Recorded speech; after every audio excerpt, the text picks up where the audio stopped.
Saudaraku yang dirahmati Allah, setiap yang bernyawa pasti akan merasakan kematian. Bahkan Nabi Adam, manusia pertama sekaligus bapak seluruh umat manusia, pun tidak luput dari ketentuan ini. Dalam hadis sahih riwayat Imam Tirmidzi, disebutkan bahwa Allah memberi umur kepada Nabi Adam selama 1000 tahun. Beliau hidup panjang, menyaksikan generasi demi generasi keturunannya lahir, tumbuh, lalu berpulang.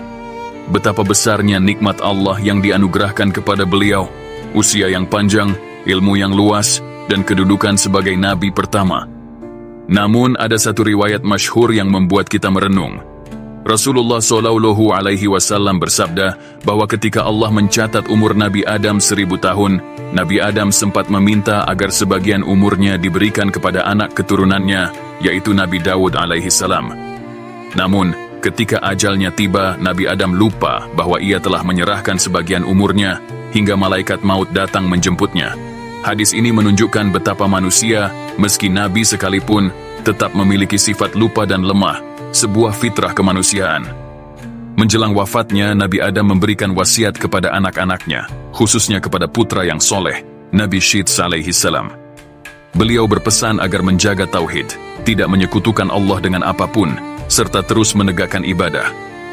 Nabi Adam tahu bahwa setan akan selalu berusaha menjerumuskan anak cucunya.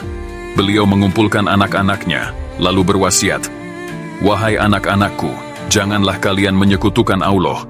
Dialah yang menciptakan kalian dari tanah, memberi kalian kehidupan, dan kepadanya kalian akan kembali. Salatlah, berdoalah, dan mohonlah ampun kepadanya, karena Allah Maha Pengampun bagi hamba-hambanya yang bertaubat." Dalam riwayat, Nabi Adam juga menekankan agar anak-anaknya menjauhi tipu daya iblis. Beliau berkata, "Sesungguhnya setan adalah musuh kalian yang nyata. Janganlah kalian mengikuti langkah-langkahnya, karena ia tidak akan pernah menginginkan kebaikan bagi keturunan Nabi Adam." Wasiat ini sejalan dengan firman Allah dalam Al-Quran.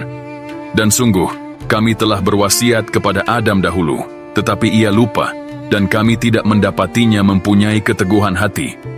Al-Quran Surat Taha, ayat 115. Namun, meski Nabi Adam sendiri pernah lupa, beliau tidak ingin keturunannya mengulang kesalahan yang sama. Beliau ingin anak cucunya tetap berpegang teguh kepada tauhid, agar selamat dunia dan akhirat.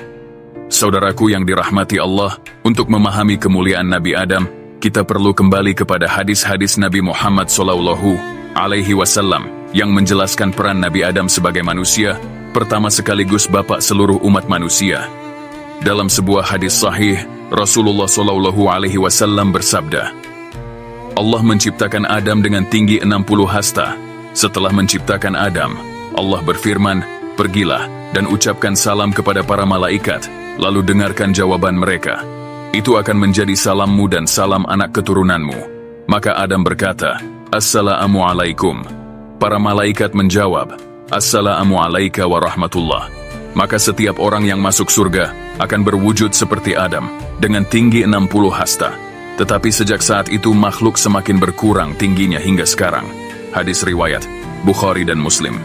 Hadis ini menegaskan bahwa Nabi Adam bukan hanya manusia pertama, tapi juga peletak dasar syariat salam, tanda kasih sayang, perdamaian, dan doa antar sesama manusia. Dalam hadis lain, Rasulullah SAW bersabda, "Manusia seluruhnya adalah anak keturunan Adam, dan Adam berasal dari tanah." Hadis riwayat Tirmidzi, Hasan Sahih. Saudaraku, hadis-hadis ini memberi kita gambaran jelas. Seluruh umat manusia, tanpa kecuali, adalah satu keluarga besar yang berasal dari Nabi Adam. Tidak ada perbedaan hakiki antara satu bangsa dengan bangsa lain, karena semua kembali pada asal yang sama, tanah. Dari sinilah Islam menanamkan nilai persaudaraan sejati, bahwa kemuliaan bukan karena warna kulit, suku, atau keturunan. Rasulullah SAW menegaskan, tidak ada keutamaan orang Arab atas orang non-Arab, dan tidak pula non-Arab atas orang Arab, kecuali dengan takwa. Maka, Nabi Adam bukan hanya bapak biologis manusia, tapi juga bapak peradaban tauhid. Melalui wahyu Allah, beliau mengajarkan anak cucunya agar bersujud hanya kepada Allah, menjaga ibadah, dan menjauhi syirik. Dalam sebuah hadis riwayat At-Tirmidzi, ketika ajal mendekat, Nabi Adam berkata kepada anak-anaknya, "Wahai anakku, bawakanlah kepadaku beberapa buah dari surga." maka mereka pun pergi mencarikannya. Namun di perjalanan, malaikat menyambut mereka dengan membawa kain kafan, wewangian dan skop. Malaikat berkata, "Hai anak-anak Adam, kembalilah, sungguh hajat ayah kalian telah terpenuhi." Lalu mereka mengambil ruh Nabi Adam, memandikan, mengkafani, memberinya wewangian dan menggali kuburnya. Mereka sholat atasnya lalu menguburnya. Kemudian para malaikat berkata, "Wahai anak-anak Adam, inilah sunnah bagi kalian." Hadis riwayat At-Tirmidzi, ia berkata, Hasan Gharib. Dari sinilah manusia pertama kali belajar tata cara mengurus jenazah, dari memandikan, mengkafani, hingga menguburkan. Semua itu adalah ajaran yang diwariskan dari Nabi Adam melalui bimbingan malaikat. Saudaraku, wafatnya Nabi Adam bukan sekadar berakhirnya kehidupan seorang nabi, tetapi sebuah tanda bahwa perjalanan manusia di bumi selalu berakhir pada kematian. Nabi Adam adalah manusia pertama, diciptakan dari tanah, dimuliakan dengan ruh dari Allah, dan ditugaskan menjadi khalifah.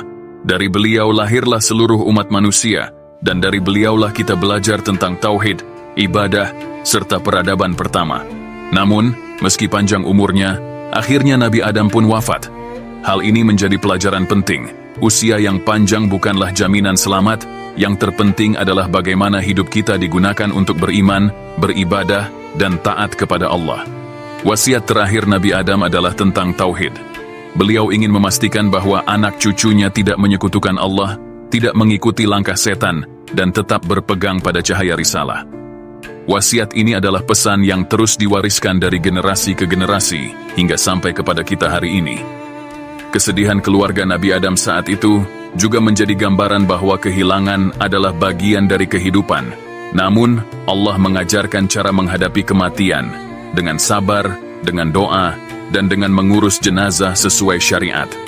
Wafatnya Nabi Adam adalah penutup perjalanan manusia pertama di bumi, sekaligus permulaan sejarah panjang umat manusia.